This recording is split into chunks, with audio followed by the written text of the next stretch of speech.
This week's Parsha, one of the interesting things that details which part of the animal will be given over to God. And that is the hector halevim, what we call in English the entrails. This is never eaten by the Kohanim or by the people who bring the korban or the sacrifice. The question is, why? Why is God so specific about this?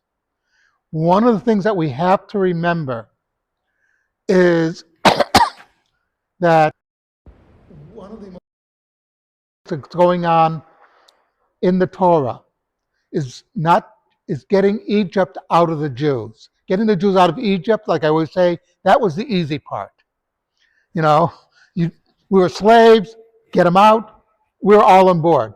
Now comes the hard part, breaking the grip that Egyptian culture had on the Jews. And remember, this is the culture they knew.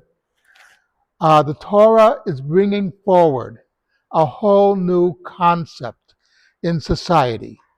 The concept of it was a totally different society than what was going on around the Jews. All the other cultures were different.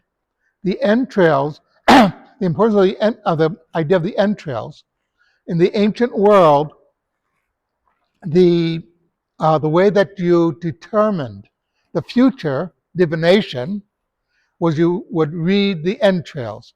And by the way, archaeologists have found manuals in Babylon of how to read the entrails of the animal brought for a sacrifice. You know, in other words, this was not an uncommon thing. This is telling you, no, you don't, there's no divination. You want to know the future? Keep the mitzvot. And then the future will be what God has in store for you, however it's determined. But you don't do this. So it's that's the reason the Torah is so specific about this. It's breaking this whole cultural thing.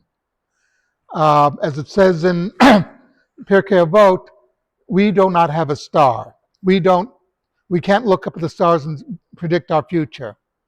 Our future is in our hands. Something to think about.